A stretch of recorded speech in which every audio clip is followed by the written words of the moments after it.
Hello, everyone. Welcome to Sunday Jamz with Joe, Shak and Sam, where we exchange the songs we've been listening to the most this week and then chat about them.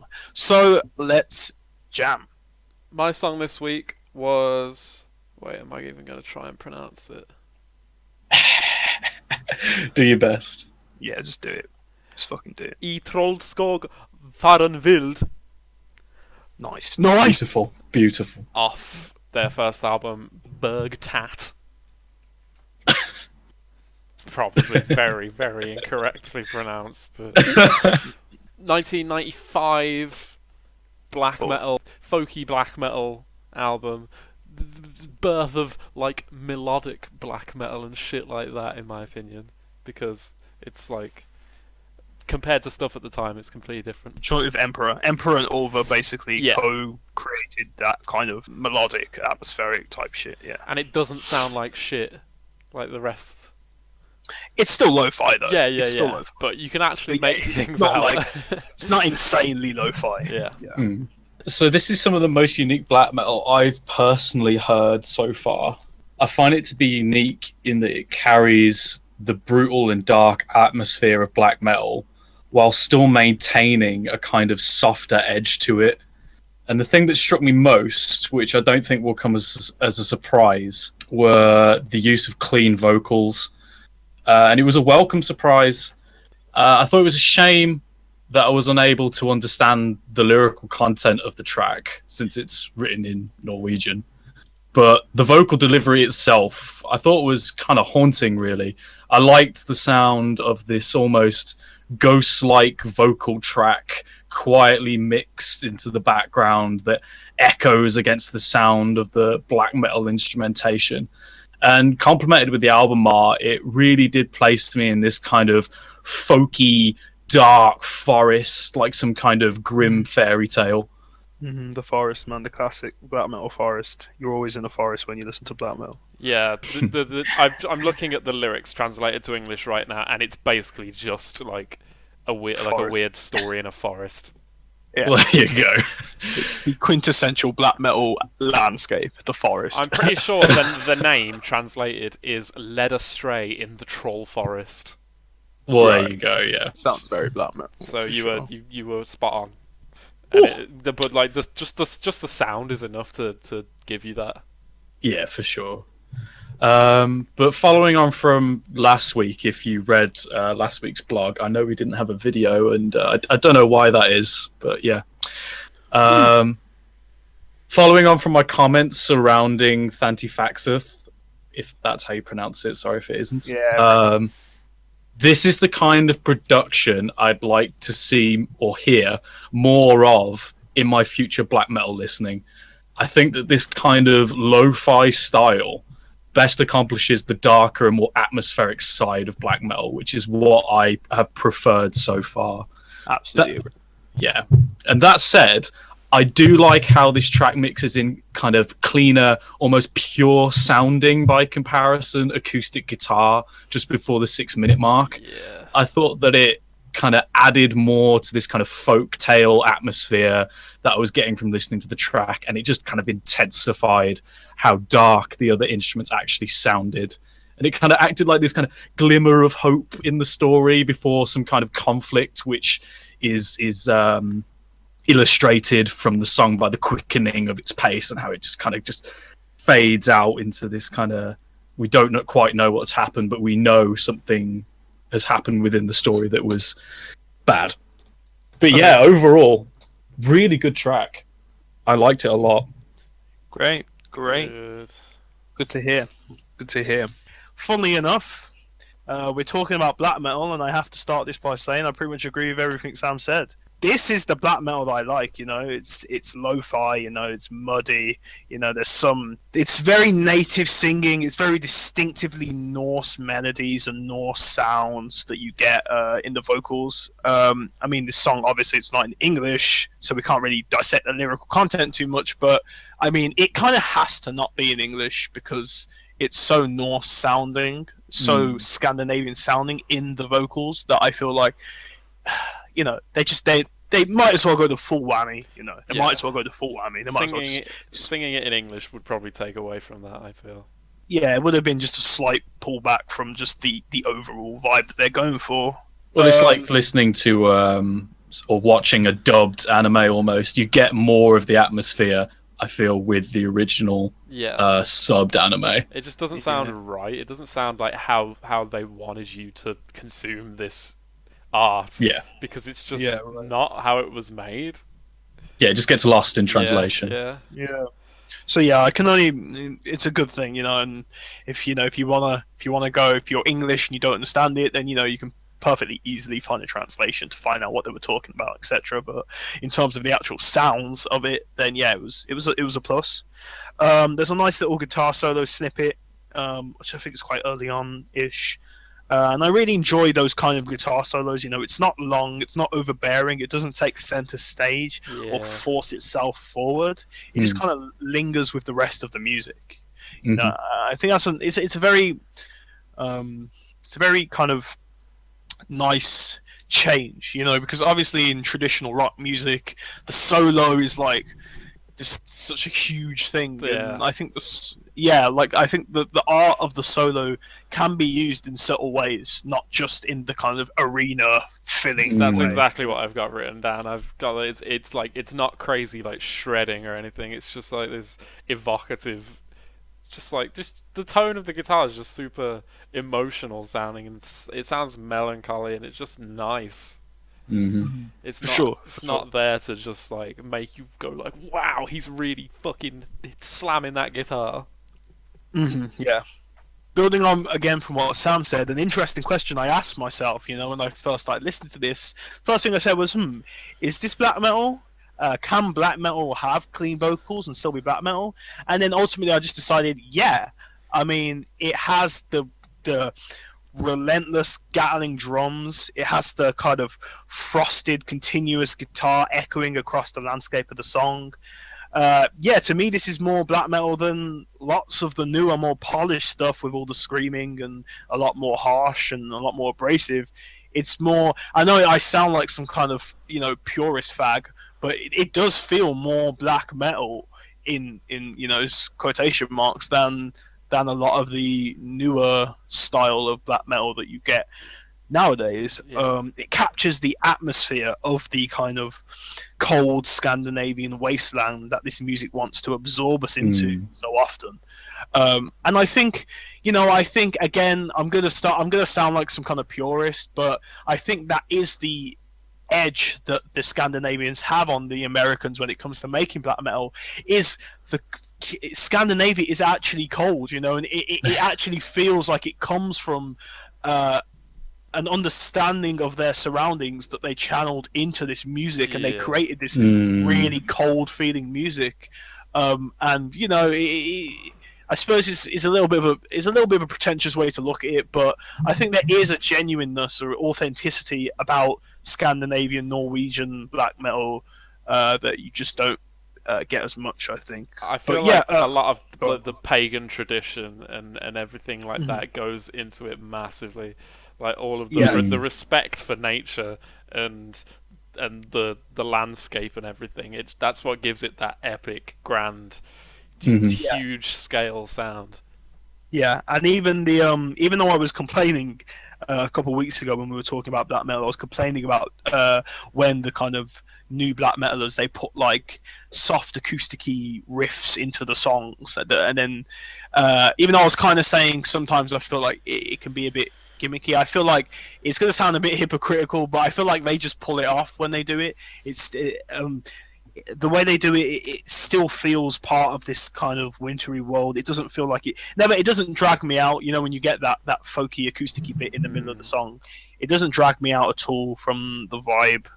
I'm not saying it does all the time with the new. I don't want to shit on all the new black metalers or anything like that. That I do like some new black metal. It's not the case of like they're posers.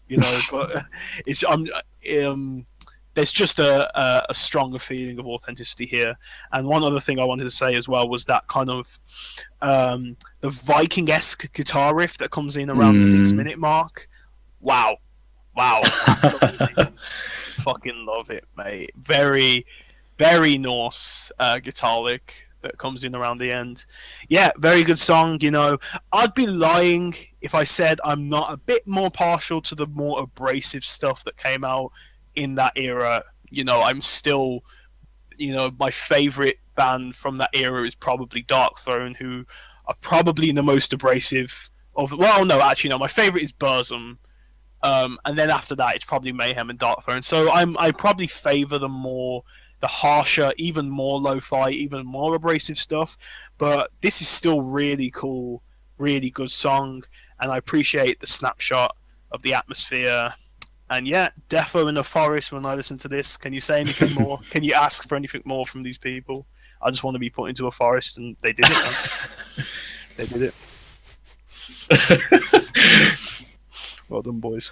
Just put me in a forest, fam. It's black metal. Live off the grid, listen to black metal. So yeah. So, any further thoughts, Joe? I feel like you've kind of covered almost everything. One of my favourite bits that I don't think has come up yet is after the first solo, the vocals come back in, but then there's like a second vocal track underneath. And it like intertwines, and like at some points they're singing the same part, and sometimes they like deviate from each other and stuff. Yeah, I love that bit. It sounds like a choir or something. Yeah, it was quite cool. It kind of like going on from the mentions of paganism and obviously the influences of pagan culture on Norwegian black metal. It did make me feel like I was at some kind of pagan ritual in terms of the vocals in the track. Yeah, for sure. Sure. I've got written down that just the amount of reverb on the vocals especially makes you feel like you're in some great hall or church or something. And church triggered. Triggered. Mate. Yeah, this is probably my favourite kind of black metal. Okay. Where it's like it's really melodic. It's not too lo-fi, it's not too abrasive, and it's just like it's got almost like a, I don't want to say power metal, but it's got this like epic, just like really grand. No, I do completely understand what you mean with that assertion of like there's this kind of epic and grand kind of power metal it sounds tone like it could to be the track. in like a fantasy. Yeah, for sure. It's that. The two things that power metal and black metal definitely have in common is their obsession with fantasy worlds. You know, I mean, so many black metal bands and songs are named after Tolkien. You know, even like fucking is it Burzum that is from Tolkien? Yeah, Burzum is derived from Tolkien. I think it's like I think it's Black Tongue for Urukai. Yeah. I think and a lot of Burzum songs, I'm sure, come from shit like, you know, well, if you follow his fucking nutty YouTube channel, you know how much he's into like fantasy games and shit like that. So there's definitely a strong fantasy vibe in both power and black metal. Shagrath from Dimmu Borgir, he's named after a Lord of the Rings character. Yes, he is. Okay, yeah. And Karak Angren, isn't that a Tolkien thing as well? Yeah, I think it is, yeah. The Gates or something, maybe. Like Iron Jaws or something like that. Oh, yeah, no, I think you're right, yeah. But yeah, black metal and power metal definitely have the fantasy vibe in common with each other. It means Iron Jaws in the Elvish language of Sindarin from The Lord of the Rings. Interesting. Nice. It's a fortified pass into northwestern Mordor. I knew it was some kind of like gate or pass or something. There you go. Yeah. Cool, but yeah. Chewed. Right, let's move on to next track. Okay, so my song was Medicine Bottle by Red House Painters. Red House Painters are the kings of the sad boys. They are the saddest group in existence. They're known for just being really sad. I've got sad boys written down. I think the first thing I wrote down was bloody hell, this is sad. Yeah. They are very sad. A famous personality on YouTube actually like killed himself to one of their songs, I think. So that says it all, really. You know, they're fucking sad as fuck. They're part of the whole slowcore genre. You know, the only other band in that genre that would be considered to be as big as them would probably be Low, but I don't think Low are as big as Red House Painters. I don't think. I'm not sure. I don't think they are. Yeah, so 90s group, slowcore, bit folky, and yeah. First thing I thought in the intro was that I got grungy vibes. Yeah. Yes. My first thought was like Alice in Chains. Yeah, I did some research, and they were signed to Sub Pop Records, which was the record label Nirvana was signed to. I think on their first record. I don't know about Nevermind and onwards, but definitely their first record. Yeah, right. Well, this album came out around that. Like, this album came out in '92, so that would have been right in the midst of the grunge movement. Yeah. And I actually have written down the metallic, echoey guitars remind me of Angry Chair, Alice in Chains. Yeah, the tone of the guitars really has a similar sound to them. I also wrote down that the vibes remind me a lot of what's on Low's I Could Live in Hope. Yeah. It's like the production is like identical, I swear. Mm-hmm. Yeah, I mean, Low definitely were influenced by Red House Painters, and they are the two kind of biggest groups in this genre. Yeah. So yeah, they're quite. There's definitely similarities there for sure. Before even knowing that it was from the 90s, I was like, this sounds super 90s. Like the reverby, watery guitar underneath the strummed acoustic and everything. I like the melodies. The vocals sounded really good. The vocals also kind of reminded me of The Cure. Yeah, I had that as well. Okay. Especially the track that I picked a few weeks ago. I had big parallels to that while listening to this. I got kind of Robert Smith vibes from the vocalist, kind of. Just similar, because it was like the tail end of the 80s, wasn't it, when this started being recorded? Yeah. Yeah, So, 92. Well, yeah, when it started being recorded, it was probably, like you say, tail end 1990 or something like that, maybe. Yeah. So I could smell the 80s on it. But, and I swear sometimes, like, his mouth is like so close to the mic, you can like hear the percussive sounds of his mouth like opening and closing, like his lips actually like touching each other, which I thought was like kind of probably on purpose to create this kind of like intimate and close sound, because you can like you can hear the sound of his plectrum like actually hitting the strings and everything as well. Like you can really hear like how everything is being made and like I don't know, it's just very intimate, intense, close sounding. Yeah, it sounded really like live. Yeah. Right. Okay. Yeah. Like not Not artificial at all. produced. Yeah. Not. Yeah. But I wasn't wowed by it. But like, I feel like I've heard a lot of things similar because, like, having listened to loads of 90s grunge and stuff like Low and everything like that, this was kind of familiar despite me never hearing it before. But I'd probably listen to it again. It seems that this week is going to be one that's really focused on atmosphere, and thankfully, I think all three of the tracks that we've picked this week, at least in my opinion, accomplish their desired atmospheres to great effect. I thought this track was both depressing and entrancing in a number of ways. Firstly, and most outstandingly, I thought Mark Kozelek's lyrics and vocal delivery were just wow. I couldn't stop just focusing on him. Yeah, and as we discussed before... Oh, sorry, you carry on. No, I was just going to say, I love his vocals. I've been listening to loads of them this week, and like I started listening to Red House Painters a few months ago, but I listened to another one of their albums this week, and I just went back and listened to all the stuff that I'd listened to before, and yeah, his vocals are always like the highlight in like all the albums and all the songs, basically.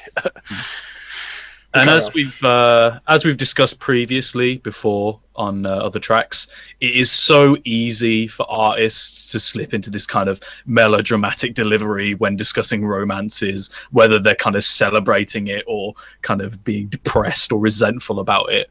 But Kozelek avoids that pitfall by like a mile and beautifully crafts this story of this character's tumultuous relationship and how he's dealing with that or the after effects of that.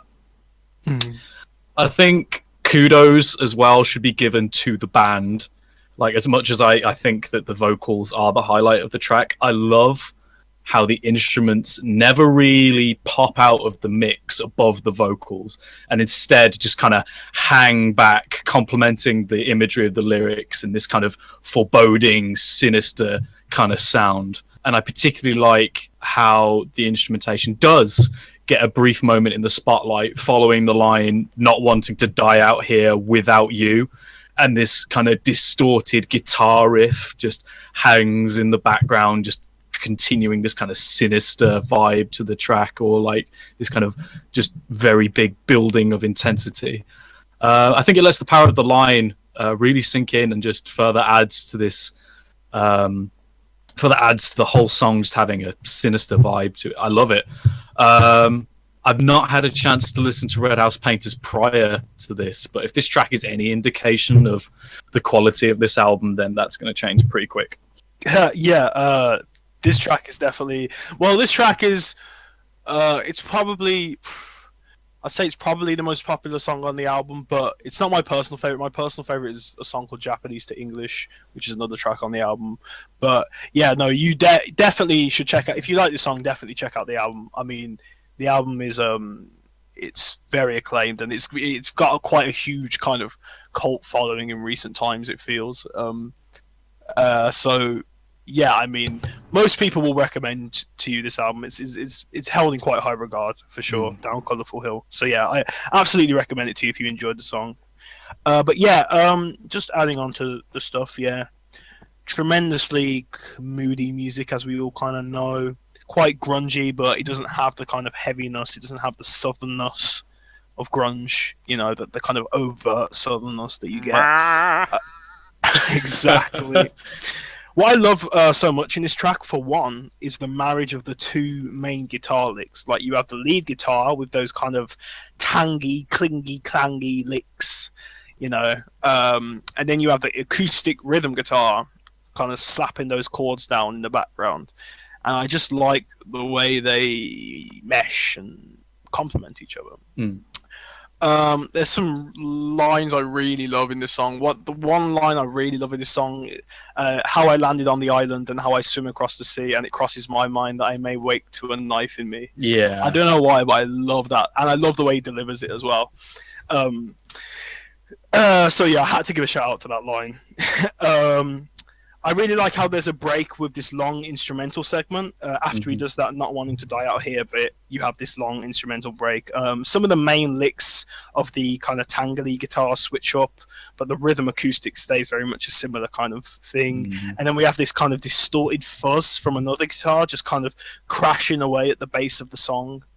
And then at this little instrumental part, the drums really become, for the first time, kind of central to the track. All the instruments join together and they start doing that same melody. It's kind of not military-ish, but you know, it's kind of like I can't think of the word I'm looking for. But you know, like in like marches and stuff, it kind of gets a bit like that with the there's this part with the drums and yeah. Yeah, I think it's the first time the drums really hit you. But yeah, overall, you know, the imagery is dismal, violent, depressing, suicidal. There's a lot of suicide in here. It's talking about like drinking medicine and shit like that. Yeah, blood dripping from the bed. Final poem with heartfelt last lines. You know, it's definitely you know, it's not one to listen to if you're on the fence. You know, it's pretty sad.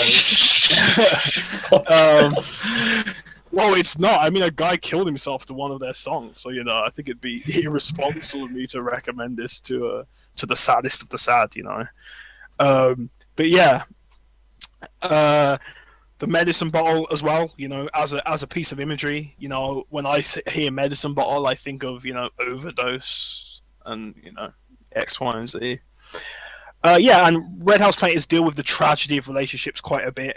And it's definitely, in my opinion, one of their finest moments in doing so. And a bit like what you said, Sam, they kind of avoid all the cliches that comes with relationship stuff, you know. Well, yeah, you mentioned that like you had to give shout outs to some of the lyrics. I felt that some of the imagery created by these lyrics was just fantastic, frankly. Yeah, no, for sure.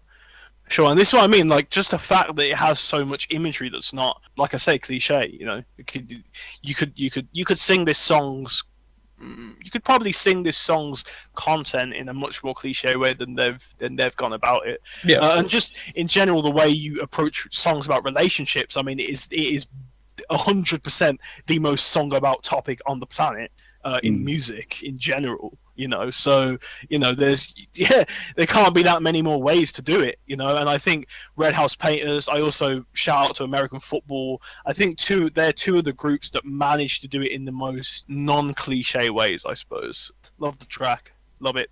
So, Souvlaki is one of those albums. When I first heard it, I couldn't stop listening to it. It's my favorite shoegaze album above Loveless. Rip this video, rip this like button. I know that it's an extremely controversial opinion, but I just feel that this album is less tiring in terms of a listen. Like, Loveless can be a very intense listen, and I think that this album is the best example of a shoegaze album that you can just put on and quite happily sink into and enjoy. And with the recent release of their long overdue single, Star Roving, which I like, I'm looking forward to the rest of the album. I don't think it's anywhere near the quality of this album, but I liked it. I figured it was time to revisit Souvlaki and the rest of Slowdive's discography. That, and I wanted to see what Joe thought. Oh boy, where do I begin? So let me preface. I'm just gonna have to preface this, right? So, Slowdive Souvlaki is one of the greatest albums ever recorded, in my opinion. Right? It's one of my favorite albums of all time. Right? It's perfect. It's a perfect album. True. And there isn't a song shy of amazing. But even so, even though I say every single song is amazing, because they are, even so, there are 4 songs. These fucking 4 songs that are just the holy quadrinity of Souvlaki. 40 Days, Souvlaki Space Station, Dagger, and yes, Machine Gun. Oh! These 4 songs are 4 of the greatest songs ever recorded, in my opinion. And Sam, the absolute madman, has actually gone and picked one, hasn't he? So now I have to try and put into words why I love this song so much. So strap yourselves in, fellas, because this might be a long one. So, it's pretty hard to talk about Souvlaki, in my opinion, without talking about Loveless. And I think that's because they are the 2 albums, right? I mean, they are the mommy and poppy of shoegaze. And there's really not much contention with that claim, I don't think. And where Loveless shines through its abrasive, raw exposure to love and passion, you know, the way Loveless drowns you violently in affection and warmth, Souvlaki, fucking hell, what a stupid word. Souvlaki takes it a lot more easy in its approach. And I think Machine Gun is just the perfect example of this, because it's one of the most easy-going tracks, you know, to the ears. You know, it's soft, you know, it's not in your face. The reverb doesn't consume in the same way a song off Loveless consumes. You know, and the way it melts and fades is just so much lighter.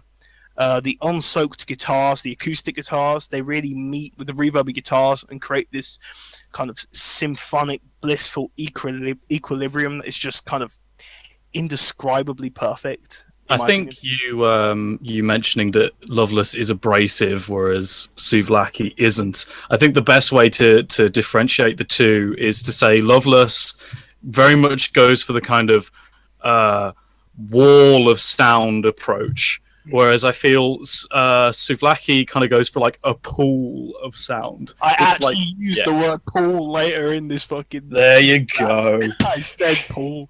I totally agree with you. Pool of sound. Yeah, I like that. Yeah. So, as I was saying, the guitars are all nice, and then comes Bay. Rachel Goswell. Absolute Bay. With a honey smooth, sugary vocals that just gloss so perfectly into the mix. You know, I love how she provides the backing vocals too, and there are these little bursts of just which kind of just blossom in the background. It makes it makes my heart physically liquidize. It really does. Like Wow. I can feel it melting inside me. It's like a newborn baby. It's right. It's like it's right in front. I'm just staring at it. It's just so pure. But then in the same way, and just to bounce off of that, I love the lyric. Just the weight of the water drags me down again, because you feel her being submerged and being dragged into the vast waters of the song, and her vocals drown just like the imagery that they paint, which is just genius. But there really is an interestingly dark undercurrent to this song. And the character, the narrator, it feels like someone really confused, wondering, trying to discern her friends and what's going on. And also, the son of Sheba, dead. The narrator, maybe dead. It's not a nice story. If you can call it a story. And that's a great contrast to this almost perfectly serene heaven that the song creates in sound. And then you meet that with the kind of mystical, disorientating feel that the song creates in its words. And when your boy Neil comes in for the chorus vocals, when the non-soaked guitars get a bit more prominent and the song edges out a bit, gains this kind of sharpness and stops from just being this rippling pool of sound. Yeah, I wrote it down. I wrote that exact phrase down. Just that's it really. Just to round it off, I think this song is wonderfully simple. It doesn't go off in any kind of wacky directions. It's very pop structured. It stays very true to the pop structure, but within it, it creates this kind of bleeding beauty that, in my opinion, is just very unique. And yeah, I think I'll wrap it up there. So, Joe, following on from that love letter to Machine Gun, how do you feel about the track? How do you think I feel? It's I can't call it because the thing you always when we used to talk about Only Shallow, the thing you always complained about me is that it sounded really messy, and I don't see how you could think this song sounds messy, because it's not. It's quite neat. It doesn't sound like I can understand if you listen to Only Shallow, it's a messy song, especially with that kind of guitar going on and stuff.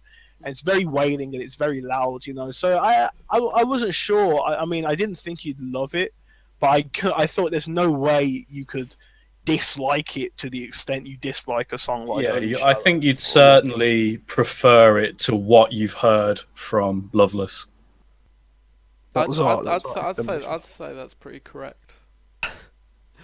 I don't love it. No! Rip. Go on. Fairs up. Yeah, go on. That's totally legit. It's totally legit. I appreciate that it's not just a wall of fucking noise. I like the spaciness, and I like some of the melodies and just how it sounds warm but also kind of sad.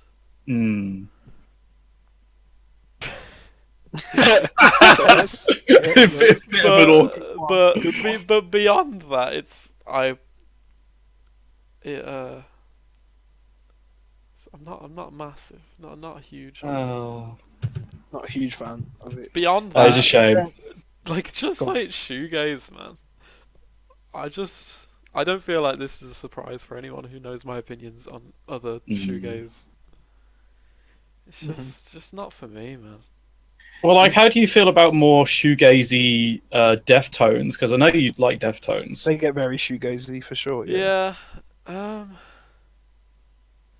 Shit like Sex Tape is quite shoegazy. Yeah. Shit Yeah. like Saturday Night Wrist. That's what I was gonna say. That album is very shoegazy.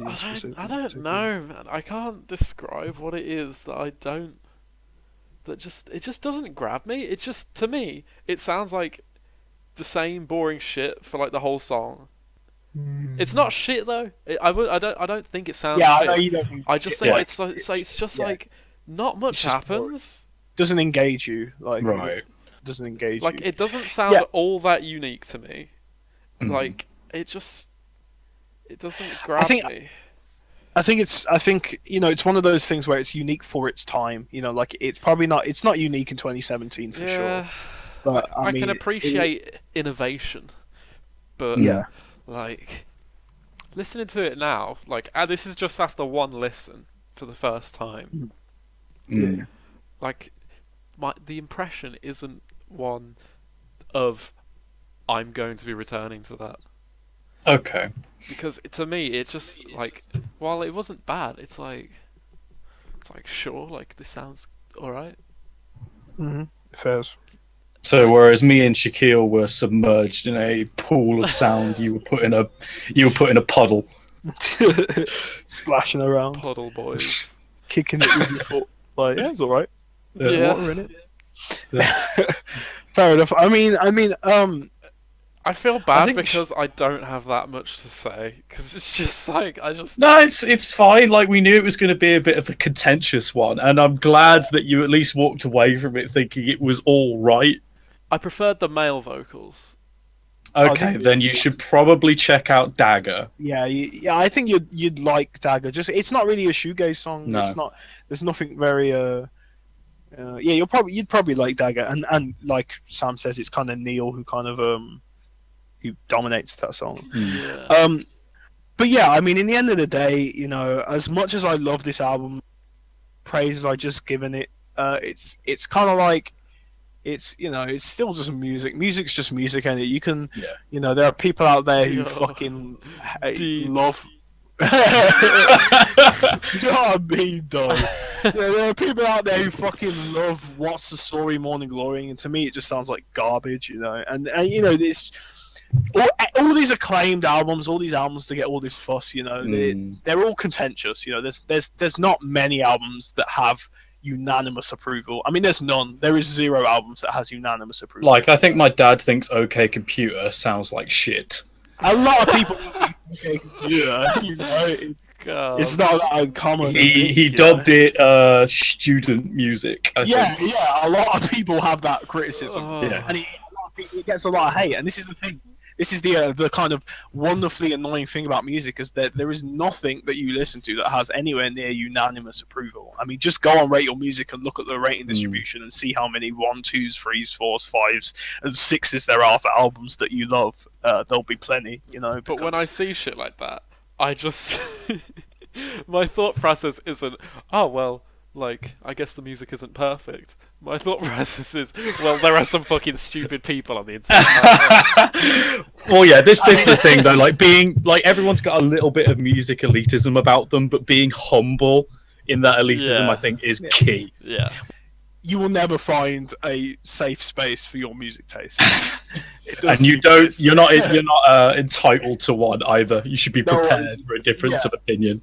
Yeah, because there is someone who, and even though you say, Joe, they're wrong, they think the same about you, and none of you has any better accord. I don't actually think they're wrong. Yeah, I know what you mean. Like you can't think they're right, obviously, because they're wrong for you at least, and you're wrong for them. So to that extent, it makes sense, And to be fair to my dad, who I said called OK Computer student music, I did say to him, "Oh, you should check out In Rainbows." And to his credit, he didn't just go, "Oh, that's Radiohead." No, he checked it out, and he thought, yeah, it was all right.